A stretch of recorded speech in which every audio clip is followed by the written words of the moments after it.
Welcome students. Polytechnic second സെമസ്റ്ററിൻ്റെ applied physics 2 important questions ആണ് discuss ചെയ്യുന്നത്.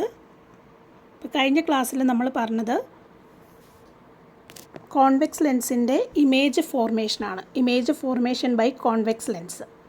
അപ്പോൾ അതിൽ നമ്മൾ 6 ഇമേജസ് ഡിഫറെൻറ്റ് പൊസിഷനിൽ ഒബ്ജക്റ്റ് വെക്കുമ്പോൾ എവിടെയാണ് ഇമേജ് ഫോം ചെയ്യുന്നത്, ഇമേജിൻ്റെ നേച്ചർ എന്താണ് എന്നൊക്കെയുള്ളത് പറഞ്ഞു. അപ്പോൾ അതിൽ തന്നെ നമ്മൾ അവസാനമായിട്ട് പഠിച്ച ഇമേജ് എന്തായിരുന്നു? ഒബ്ജക്റ്റിനെ എവിടെയാണ് പ്ലേസ് ചെയ്യുന്നത്?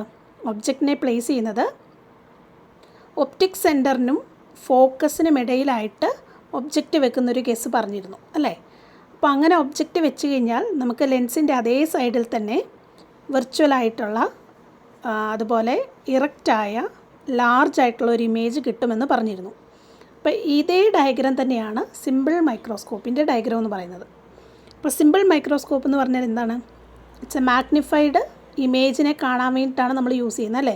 ടൈനി ആയിട്ടുള്ള വളരെ ചെറിയ ഒബ്ജക്റ്റിൻ്റെ വലുതായിട്ടുള്ള എൻലാർജ്ഡ് ആയിട്ടുള്ള ഒരു രൂപം കാണാൻ വേണ്ടിയിട്ടാണ് നമ്മൾ സിമ്പിൾ മൈക്രോസ്കോപ്പ് യൂസ് ചെയ്യുന്നത്.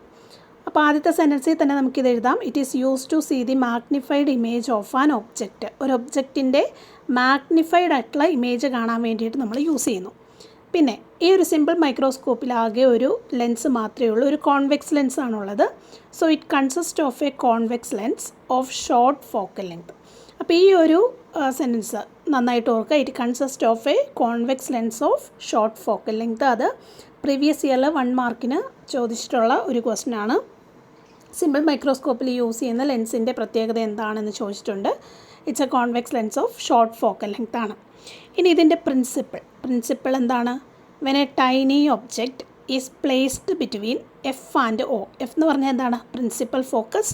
ഒ എന്ന് പറഞ്ഞാൽ ഒപ്റ്റിക് സെൻറ്റർ. അപ്പോൾ ഒരു ടൈനി ആയിട്ടുള്ള വളരെ ചെറിയ ഒരു ഒബ്ജക്റ്റ് നമ്മൾ പ്രിൻസിപ്പൽ ഫോക്കസിനും, ഇതാണ് പ്രിൻസിപ്പൽ ഫോക്കസ്, ഇതാണ് ലെൻസിൻ്റെ ഒപ്റ്റിക് സെൻറ്റർ. അപ്പോൾ ഇതിനിടയിലായിട്ടാണ് നമ്മളൊരു ടൈനി ഒബ്ജക്റ്റിനെ പ്ലേസ് ചെയ്യുന്നതെങ്കിൽ നമുക്ക് എന്ത് കിട്ടുന്നു? ഒരു വിർച്വലായിട്ടുള്ള ഇറക്റ്റായിട്ടുള്ള മാഗ്നിഫൈഡ് ആയിട്ടുള്ള ഇമേജ് നമുക്ക് ലെൻസിൻ്റെ അതേ സൈഡിൽ തന്നെ ഫോം ചെയ്യുന്നു. ഇതാണ് ഇതിൻ്റെ പ്രിൻസിപ്പിൾ എന്ന് പറയുന്നത്. ഇനി ഈ ഇമേജ് ഡിസ്റ്റൻസ് എന്ന് പറഞ്ഞാൽ എന്താണ്? ലെൻസും എവിടെയാണോ ഇമേജ് കിട്ടുന്നത് ആ ഇമേജും തമ്മിലുള്ള ഡിസ്റ്റൻസിനെയാണ് നമ്മൾ ഇമേജ് ഡിസ്റ്റൻസ് വി എന്ന് പറയുന്നത്. ഒബ്ജക്റ്റ് ഡിസ്റ്റൻസ് എന്ന് പറഞ്ഞാൽ ഒബ്ജക്റ്റും ലെൻസും തമ്മിലുള്ള ഡിസ്റ്റൻസാണ് ഒബ്ജക്റ്റ് ഡിസ്റ്റൻസ് യു. അപ്പോൾ ഇവിടെ ഇമേജ് ഡിസ്റ്റൻസ് വി എന്ന് പറഞ്ഞാൽ it is equal to D ആണ്. ഡി എന്ന് പറഞ്ഞാൽ least distance of distinct vision. അതായത് നമ്മുടെ കണ്ണിന് സ്ട്രെയിനൊന്നും കൂടാതെ ഒരു ഒബ്ജക്റ്റിനെ വളരെ വ്യക്തമായിട്ട് കാണാൻ പറ്റുന്ന ഏറ്റവും ചെറിയ ഒരു ഡിസ്റ്റൻസ്, അതിനെയാണ് ലീസ്റ്റ് ഡിസ്റ്റൻസ്. ലീസ്റ്റ് എന്ന് പറഞ്ഞാൽ വളരെ ചെറിയ, least distance of distinct vision. അപ്പോൾ V is equal to D എന്ന് എഴുതുക. ഇനി ഇതിന് മാഗ്നിഫിക്കേഷൻ്റെ ഇക്വേഷൻ ഓർത്ത് വെക്കുക. M is equal to 1 + d/f. അപ്പോൾ ഈ ഒരു നമ്മൾ കോൺവെക്സ് ലെൻസിൻ്റെ ഇമേജ് ഫോർമേഷൻ പഠിച്ചപ്പോൾ ഉള്ള ആ ഒരു 6ാമത്തെ ഇമേജ് അത് തന്നെയാണ് സിമ്പിൾ മൈക്രോസ്കോപ്പിൻ്റെ ഇമേജായിട്ട് വരുന്നത്. അപ്പോൾ ഈ ഒരു മാഗ്നിഫിക്കേഷൻ ഡിറൈവ് ചെയ്തെടുക്കുന്നുണ്ട്, ചെറിയൊരു ഡെറിവേഷൻ പാർട്ടുണ്ട്. അപ്പോൾ അതും കൂടി പറ്റുമെങ്കിൽ പഠിക്കുക. ഇപ്പം ഇവിടെ ഞാൻ ഡയറക്റ്റ് ഇക്വേഷൻ മാത്രമേ എഴുതിയിട്ടുള്ളൂ. M is equal to 1 + d/f.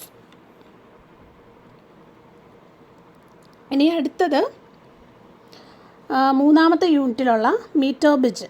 അതും 7 മാർക്കിന് 2022, 2023 ചോദിച്ചിട്ടുള്ളതാണ്. Explain the working of a metre bridge with diagram. അപ്പോൾ ഇത് ഡയഗ്രാം ഉള്ള ഭാഗങ്ങൾ വളരെ നന്നായിട്ട് പഠിക്കണം. കാരണം ഡയഗ്രാം വരയ്ക്കുമ്പോൾ തന്നെ അതിന് 2 മാർക്കൊക്കെ നിങ്ങൾക്ക് ലഭിക്കും. അപ്പോൾ ഈ ഡയഗ്രാം വരയ്ക്കുന്നത് എങ്ങനെയാണെന്ന് പറഞ്ഞുതരാം. വളരെ ഈസിയാണ്. അതായത് ആദ്യം നമ്മളൊരു എൽ ഷേപ്പിലുള്ള ഒരു മെറ്റാലിക് സ്ട്രിപ്പ് ഉണ്ട്. അതുപോലെ ഇവിടെയും ഒരു എൽ ഷേപ്പിലുള്ള ഒരു മെറ്റാലിക് സ്ട്രിപ്പ്, ഇതിനിടയിലായിട്ട് ഒരു റെക്റ്റാങ്കുലർ ഷേപ്പിലുള്ള ഒരു മെറ്റാലിക് സ്ട്രിപ്പ്. ഇനി ഈ രണ്ട് ഇവിടെ 2 ഡോട്ടുകൾ കൊടുക്കുക. ഇവിടെ ഒരു വയർ കണക്ട് ചെയ്തിരിക്കുകയാണ്. ഈ വയറിൻ്റെ ലെങ്ത്ത് എന്ന് പറഞ്ഞത് 100 സെൻറ്റിമീറ്റർ ആണ്, അഥവാ 1 മീറ്റർ ആണ്. ഈ വയറിൻ്റെ ഒരു മെറ്റാലിക് വയറാണ്, അതിൻ്റെ ലെങ്ത്ത്. ഇവിടെ എ ബി എന്ന് കൊടുക്കുക. ഇനി ഇവിടെ 2 ഡോട്ട് കൊടുക്കുക, ഇവിടെ ഒരു 3 ഡോട്ട് കൊടുക്കുക, ഇവിടെയും 2 ഡോട്ട് കൊടുക്കുക. അപ്പോൾ ഈ ഒരു ടെർമിനലിൽ നമ്മളൊരു റെസിസ്റ്റൻസ് കണക്ട് ചെയ്യുന്നു. ഇതാണ് നമ്മളുടെ അൺനോൺ റെസിസ്റ്റൻസ് എക്സ് എന്ന് പറയുന്നത്. ഇത് തമ്മിൽ നമ്മളൊരു ഒരു നോൺ റെസിസ്റ്റൻസ്, അതായത് റെസിസ്റ്റൻസ് ബോക്സ് കണക്ട് ചെയ്യുന്നു. ഇനി ഇവിടെ നമ്മളൊരു സെല്ല് കണക്ട് ചെയ്യുന്നു, ഒരു കീ കണക്ട് ചെയ്യുന്നു. പിന്നെ ഇവിടെ ഒരു ഭാഗമുണ്ട്, ഇവിടെ നിന്ന് നമ്മളൊരു ഗാൽവനോമീറ്റർ കണക്ട് ചെയ്യുന്നു. ഗാൽവനോമീറ്ററിൽ നിന്ന് ജോക്കി കണക്ട് ചെയ്യുന്നു. ഒരു ആരോ കൊടുക്കുക. അപ്പോൾ ഇതാണ് ഫിഗർ എന്ന് പറയുന്നത്. വളരെ വളരെ ഈസി ആയിട്ടുള്ള ഒരു ഫിഗറാണ്. ഈ ഫിഗർ വരയ്ക്കുമ്പോൾ തന്നെ നീറ്റായിട്ട് വരയ്ക്കുക. അപ്പോൾ തന്നെ നിങ്ങൾക്ക് എന്ത് കിട്ടും? 2 മാർക്ക് അതിൽ നിന്ന് കിട്ടുന്നു. അപ്പോൾ ഇവിടെ നോക്കാം. Explain the working of a metre bridge with diagram. അപ്പോൾ ഈ ഡയഗ്രാം മനസ്സിലായല്ലോ? നോക്കി, ഇതാണ് നമ്മളുടെ അൺനോൺ റെസിസ്റ്റൻസ് എക്സ്. ഇത് നമ്മളുടെ നോൺ റെസിസ്റ്റൻസ് അല്ലെങ്കിൽ റെസിസ്റ്റൻസ് ബോക്സാണ്. ഇ എന്ന് പറഞ്ഞിരിക്കുന്ന ഒരു സെല്ല്, ഇവിടെ ഒരു കീ കൊടുത്തിട്ടുണ്ട്. ഇതൊരു ഗാൽവനോമീറ്ററാണ്, ഇതൊരു ജോക്കിയാണ്. ഈ ഒരു എ ടു ബി ആ ഒരു മെറ്റാലിക് വയറിൻ്റെ ലെങ്ത് എന്ന് പറയുന്നത് 100 സെൻറ്റിമീറ്റർ ആണ്. ഇനി ഇതിൻ്റെ വർക്കിങ്ങും കാര്യങ്ങളൊക്കെ നോക്കാം. അപ്പോൾ ഇതിൻ്റെ ആദ്യമേ പ്രിൻസിപ്പിൾ എന്താണെന്ന് പഠിക്കുക. ഇതിൻ്റെ പ്രിൻസിപ്പിൾ എന്ന് പറഞ്ഞാൽ വീറ്റ്സ്റ്റൺ ബ്രിഡ്ജാണ്. വീറ്റ്സ്റ്റൺ ബ്രിഡ്ജ് പ്രിൻസിപ്പിളിലാണ് ഈ ഒരു മീറ്റർ ബ്രിഡ്ജ് വർക്ക് ചെയ്യുന്നത്. അല്ലെങ്കിൽ മറ്റൊരു രീതിയിൽ എഴുതാം, it is a practical arrangement of Wheatstone bridge. ഇത് നമ്മുടെ ലാബിൽ ചെയ്യുന്ന ഒരു എക്സ്പെരിമെൻ്റ് ആണ്. എന്തിനാണിത് ചെയ്യുന്നത്? ഒരു അൺനോൺ റെസിസ്റ്റൻസിൻ്റെ വാല്യൂ കണ്ടുപിടിക്കാൻ വേണ്ടിയിട്ടാണ്. നമുക്ക് 4, ഇപ്പോൾ വീറ്റ്സ്റ്റൺ ബ്രിഡ്ജിൽ അങ്ങനെയല്ലേ, 4 റെസിസ്റ്റൻസ് ഉണ്ട്, അതിലൊരു റെസിസ്റ്റൻസ് അൺനോൺ ആണ്. അപ്പോൾ അങ്ങനെയാണെങ്കിൽ അൺനോൺ റെസിസ്റ്റൻസ് കണ്ടുപിടിക്കാനുള്ള ഇക്വേഷനാണ് നമ്മൾ അവിടെ നിന്ന് കണ്ടുപിടിക്കുന്നത്, അല്ലേ? അപ്പോൾ ഇവിടെ നോക്കിയേ, ഏതൊക്കെയാണ് ഇവിടുത്തെ റെസിസ്റ്റൻസ് വരുന്നത്?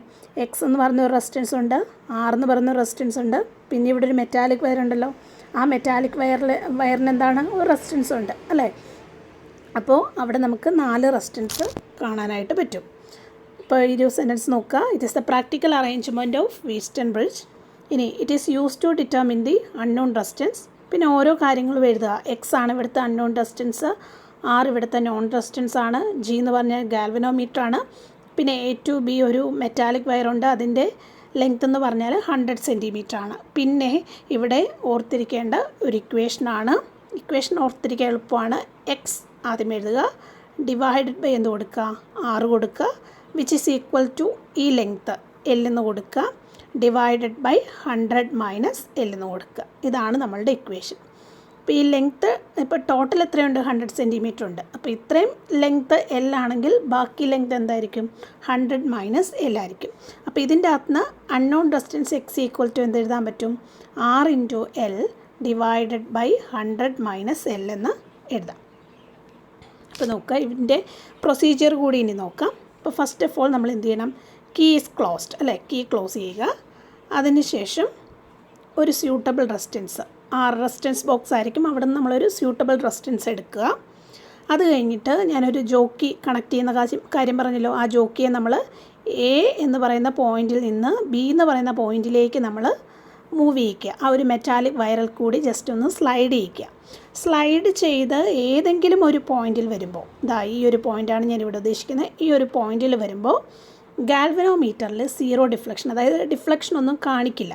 അപ്പോൾ അത് ഡിഫ്ലക്ഷൻ ഒന്നും കാണിക്കില്ല എന്ന് പറഞ്ഞു കഴിഞ്ഞാൽ ആ കണ്ടീഷന് പറയുന്ന പേരാണ് ബാലൻസിങ് കണ്ടീഷൻ. അപ്പോൾ നമ്മൾ പറയും ബ്രിഡ്ജ് ബാലൻസ്ഡ് ആയി എന്ന് പറയും. അപ്പോൾ ഒരു ബാലൻസിങ് കണ്ടീഷനിൽ ഗാൽവനോമീറ്ററിലെ കറണ്ട് എന്ന് പറഞ്ഞാൽ എന്തായിരിക്കും? 0 ആയിരിക്കും. അതായത് ഗാൽവനോമീറ്റർ ഷോസ് 0 ഡിഫ്ലക്ഷൻ. ഇനി ആ 0 ഡിഫ്ലക്ഷൻ എവിടെയാണോ കാണിക്കുന്നത് അവിടെ കൊണ്ടുപോയി നമ്മൾ നിർത്തുക, ഈ ഒരു പോയിൻ്റർ നിർത്തുക. അതിനുശേഷം ആ ഒരു പോയിൻ്റർ മുതൽ എ വരെയുള്ള ലെങ്ത്ത് മെഷർ ചെയ്യുക. അപ്പോൾ ഈ ഒരു മെറ്റാലിക് വയറിൻ്റെ ഒപ്പം തന്നെ ഒരു 100 സെൻറ്റിമീറ്ററിൻ്റെ ഒരു സ്കെയിലും കൂടി അറ്റാച്ച് ചെയ്തിട്ടുണ്ട്. അപ്പോൾ മെഷർ ചെയ്യാനായിട്ട് എളുപ്പമാണ്. അപ്പോൾ ഈ ഒരു ലെങ്ത്ത് മെഷർ ചെയ്യുക. ഫോർ എക്സാമ്പിൾ ഇത് 40 ആണെങ്കിൽ ബാക്കി ലെങ്ത്ത് എത്രയായിരിക്കും? 60 ആയിരിക്കും, അല്ലേ? അപ്പോൾ ബാലൻസിങ് ലെങ്ത്ത് എല്ല് മെഷർ ചെയ്യുന്നു. അങ്ങനെ ബാലൻസിങ് ലെങ്ത്ത് എല്ല് മെഷർ ചെയ്താൽ പിന്നെ ബാക്കിയുള്ള ലെങ്ത്ത് എത്രയാണ്? 100 മൈനസ് എല്ല് എത്രയാണെന്നുള്ളത് നമുക്ക് മെഷർ ചെയ്യാൻ പറ്റും. അത് കണ്ടുപിടിച്ച് കഴിഞ്ഞാൽ പിന്നെ എന്ത് ചെയ്യണം? അൺനോൺ റെസിസ്റ്റൻസ് കണ്ടുപിടിക്കാനുള്ള ഇക്വേഷനിൽ അത് സബ്സ്റ്റിറ്റ്യൂട്ട് ചെയ്താൽ മതി. അതായത് 6 into L divided by 100 minus L. കണ്ടില്ലേ, ഇവിടെ ഒരു 3 റെസിസ്റ്റൻസ് വരുന്നുണ്ട്, അല്ലേ? 6 ഉണ്ട്, എല്ലിൻ്റെ റെസിസ്റ്റൻസ് 100 മൈനസ് എല്ല്, അൺനോൺ റെസിസ്റ്റൻസ് എക്സ് ആണ്. ഇനി അടുത്തതാണ് combination of 2 resistances, series and parallel combination of 2 resistance. അപ്പോൾ ഇതിൽ സീരീസ് ആൻഡ് സീരീസ് 2 റെസിസ്റ്റൻസിനെ സീരീസ് ആയിട്ട് നമ്മളെങ്ങനെ കണക്ട് ചെയ്യും? ഒന്നിന് പിറകെ ഒന്നായിട്ട് നമ്മളിതുപോലെ സീരീസ് ആയിട്ട് കണക്ട് ചെയ്യും. ഇവിടെ ഒരു പൊട്ടൻഷ്യൽ ഡിഫറൻസ് കാണിക്കുക, വി കാണിക്കുക. ഇത് R1, R2. ഇതുവഴി ഈ സർക്യൂട്ടിൽ എന്താണ് I എന്ന് പറയുന്ന കറണ്ട് ഫ്ലോ ചെയ്യുന്നുണ്ട്. അപ്പോൾ I എന്ന് പറയുന്ന കറണ്ട് ഇങ്ങനെ ഫ്ലോ ചെയ്യുമ്പോൾ ഇതാണ്ട് ഇതിന് ഫ്ലോ ചെയ്യാനായിട്ട് ഒരൊറ്റ വഴിയേ ഉള്ളൂ അല്ലേ. അപ്പോൾ ഒറ്റ വഴിയുള്ള സ്ഥിതിക്ക് I എന്ന് പറയുന്ന കറണ്ട് തന്നെയായിരിക്കും R1-ൽ കൂടിയും R2-ൽ കൂടിയും ഫ്ലോ ചെയ്യുന്നത്. അപ്പോൾ ഒന്നാമതായിട്ട് നമ്മൾ എന്ത് എഴുതണം? കറണ്ട് ത്രൂ ദി റെസിസ്റ്റേഴ്സ് എന്ന് പറഞ്ഞാൽ എന്താണ്? സെയിം ആണ്. ഇപ്പോൾ രണ്ട് റെസിസ്റ്റൻസ് സീരീസ് ആയിട്ടാണ് കണക്ട് ചെയ്യുന്നതെങ്കിൽ അവിടുത്തെ കറണ്ട് ത്രൂ ദി റെസിസ്റ്റേഴ്സ് എന്ന് പറയുന്നത് സെയിം ആയിരിക്കും. പക്ഷേ പൊട്ടൻഷ്യൽ ഡിഫറൻസ് എന്തായിരിക്കും? പൊട്ടൻഷ്യൽ ഡിഫറൻസ് ഡിഫറെൻ്റ് ആയിരിക്കും. അപ്പോൾ ആ രണ്ട് സെൻറ്റൻസ് ആദ്യമേ തന്നെ എഴുതുക.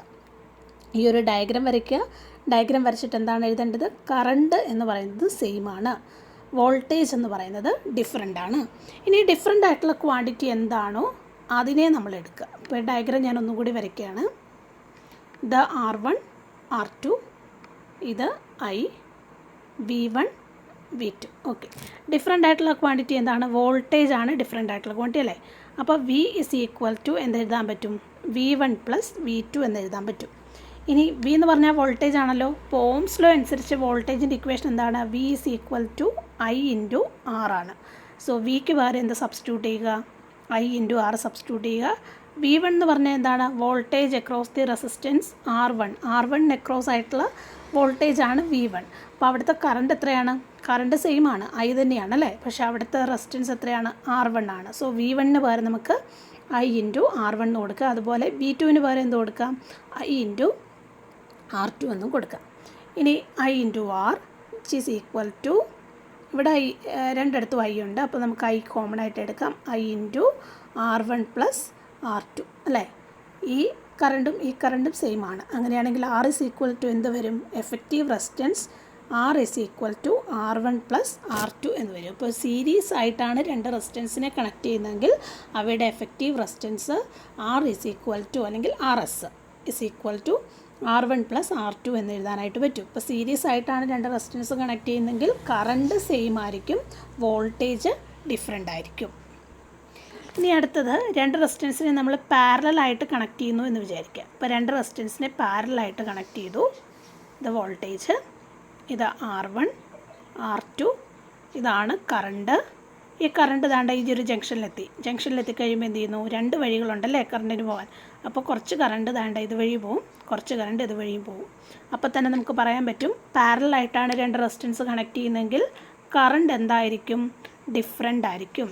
അപ്പോൾ ഇതിന് മുന്നേ പഠിച്ചപ്പോൾ എന്തായിരുന്നു? രണ്ട് റെസിസ്റ്റൻസ് സീരീസ് ആകുമ്പോഴത്തേക്കും I എന്ന് പറയുന്ന ഒരൊറ്റ കറണ്ട് മാത്രമാണ് R1-ൽ കൂടി R2 കൂടി ഫ്ലോ ചെയ്തത്. പക്ഷേ ഇവിടെ എങ്ങനെയാണ്?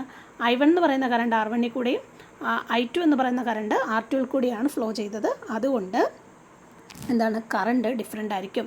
പക്ഷേ വോൾട്ടേജ് എന്ന് പറഞ്ഞാൽ എന്തായിരിക്കും? സെയിം ആയിരിക്കും. ഇനി ഡിഫറെൻ്റ് ആയിട്ടുള്ള ക്വാണ്ടിറ്റി എന്താണോ അതിനെയാണ് നമ്മൾ എടുക്കേണ്ടത്. അപ്പോൾ total current I is equal to എന്ത് വരും? I1 plus I2. ഇനി ഓംസ് ലോ അനുസരിച്ച് V ഈസ് ഈക്വൽ ടു എന്താണ്? V is equal to I into R ആണ്. അതിൻ്റെ I ഈസ് ഈക്വൽ ടു എന്ത് വരും? V ബൈ R വരും. അപ്പോൾ Iക്ക് പകരം എന്ത് സബ്സ്റ്റിറ്റ്യൂട്ട് ചെയ്യാൻ പറ്റും? ഈ V ബൈ R സബ്സ്റ്റിറ്റ്യൂട്ട് ചെയ്യുക. So V by R is equal to I1-ന് പകരം എന്ത് കൊടുക്കാം? വോൾട്ടേജ് സെയിം അല്ലേ, അപ്പോൾ V തന്നെ കൊടുത്താൽ മതി. പക്ഷേ അവിടുത്തെ റെസിസ്റ്റൻസ് എന്താണ്? R1 ആണ്, plus V divided by R2. ഇനി ഇതിനെ നമ്മൾ കോമൺ ആയിട്ട് എടുത്തു കഴിയുമ്പോൾ നമുക്ക് അവസാനം കിട്ടുന്ന എഫക്റ്റീവ് റെസിസ്റ്റൻസ് എന്താണ്? 1/R is equal to 1/R1 plus 1/R2 എന്ന് കിട്ടും. അപ്പോൾ ഇതിൻ്റെ അകത്ത് നമ്മൾ പഠിക്കേണ്ട രണ്ട് കാര്യങ്ങൾ, ഒന്ന് സീരീസ് ആയിട്ടാണ് രണ്ട് റെസിസ്റ്റൻസ് കണക്ട് ചെയ്യുന്നതെങ്കിൽ എന്ത് സംഭവിക്കും? എന്താണ്? അവിടെ കറണ്ട് എന്ന് പറയുന്നത് സെയിം ആയിരിക്കും, current through the resistors same.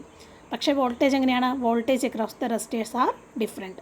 ഇനി രണ്ട് റെസിസ്റ്റൻസിനെ പാരലായിട്ടാണ് കണക്ട് ചെയ്യുന്നതെങ്കിലോ current through the resistors are different.